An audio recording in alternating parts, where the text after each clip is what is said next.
So last night I watched this documentary on Scientology. It's called Going Clear. I think that's the name. And it was crazy.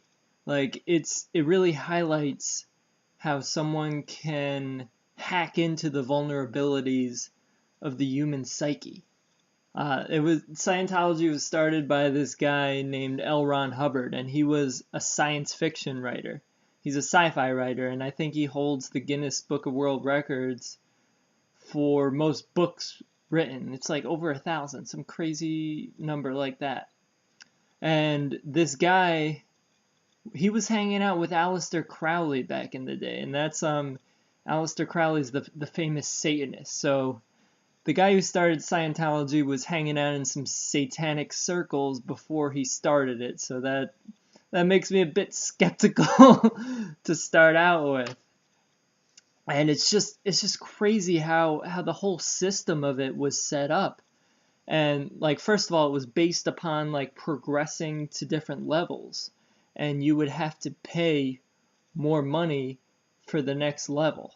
So even in just having that kind of structure, people would have both money and time and effort invested. So they would keep going, even when things didn't make sense or didn't feel right, they would keep going because they're like, oh, I already invested this much money, so I might as well keep going now. So it was almost a trap in that way. And also, he didn't reveal like even the main concepts of the religion until you get to the higher levels. Like, it's based upon some ridiculous story of like Xenu, the dictator from this other galaxy, and the story makes no sense, and that's not even revealed to people until they get to higher levels.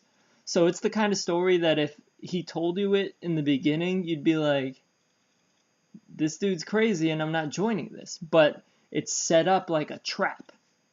And with the whole story, it's so outlandish, and you can't even connect the dots into reality. Like, there's some stories that sound really outlandish. Like, if you look into David Icke's theories with the Archons and the Reptilians, you can make tons of connections into reality. You're like, oh, that makes sense of the banking system. That makes sense of religion. That makes sense of the laws of physics. But L. Ron Hubbard's crazy sci-fi type of narrative, it makes zero sense, and you can't connect any dots with it. So that's how you know it's complete bullshit.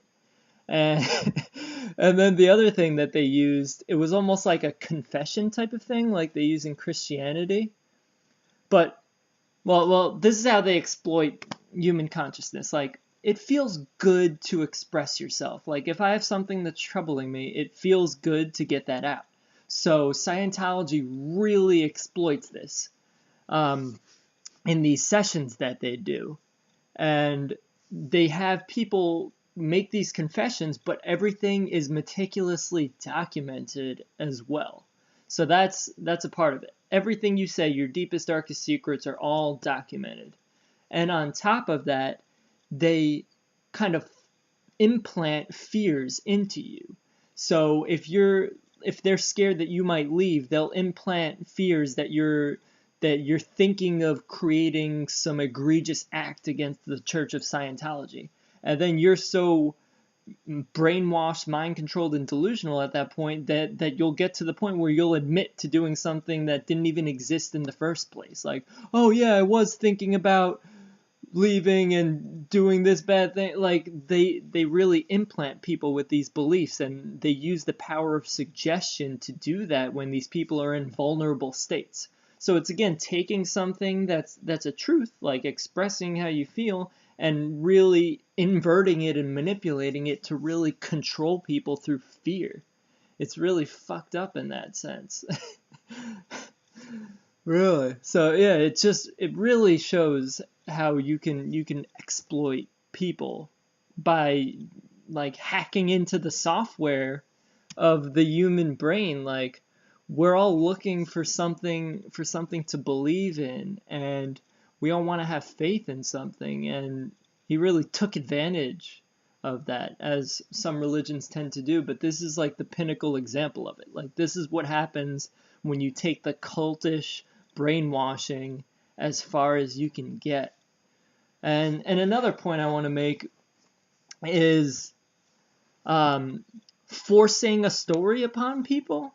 So versus just firsthand experience. So in a lot of religions, and especially Scientology, it's just telling people what to believe when they don't experience it themselves. So there's that whole crazy narrative of Xenu the alien and all that. And no one experienced it. It's just the product of L. Ron Hubbard's imagination. So it makes no sense for people to believe in that. So you have to completely brainwash them. And then there's something like meditation, which everyone can be shown through firsthand experience. It's like, okay, do this and this and this practice, and you will reach a state where there's no thoughts, and you'll be in this peaceful stillness. You get that? There's no dogma behind it because everyone experiences it firsthand for themselves. So they don't have to believe something that someone's telling them just because some authority figure's telling them that. And the same thing also applies to ayahuasca, which I did recently. They could make that, oh, this and this happens, and in this dimension you see this, but here you drink the brew and you find out for yourself, and everyone has similar experiences. The themes of the experiences are similar, so you get that firsthand personal experience for yourself instead of trusting what authority figures say. And yeah, and the last point I want to make is because I can see how easily persuaded people could be with Scientology, because it was set up in such an ingenious way to really ensnare people into it. And a guiding system that I always use is it motivated by fear or motivated by love? And if you always follow love as the motivation, you can't really go wrong. And in the documentary, like, everyone that was talking said they would be manipulated through fear, or there was apprehension, or the church would tell them to do things. It was all fear-based. Every decision and every motivation was completely based in fear. And then there's the whole fiasco with Scientology suing the IRS. It's all a lot of crazy stuff. I highly recommend watching the video because it shows you like human consciousness in a completely different way, and it shows you the pinnacle of that cult-like brainwashing. So bottom line is Scientology is crazy. Find out truth for yourself and follow love instead of being motivated by fear. Peace, peace.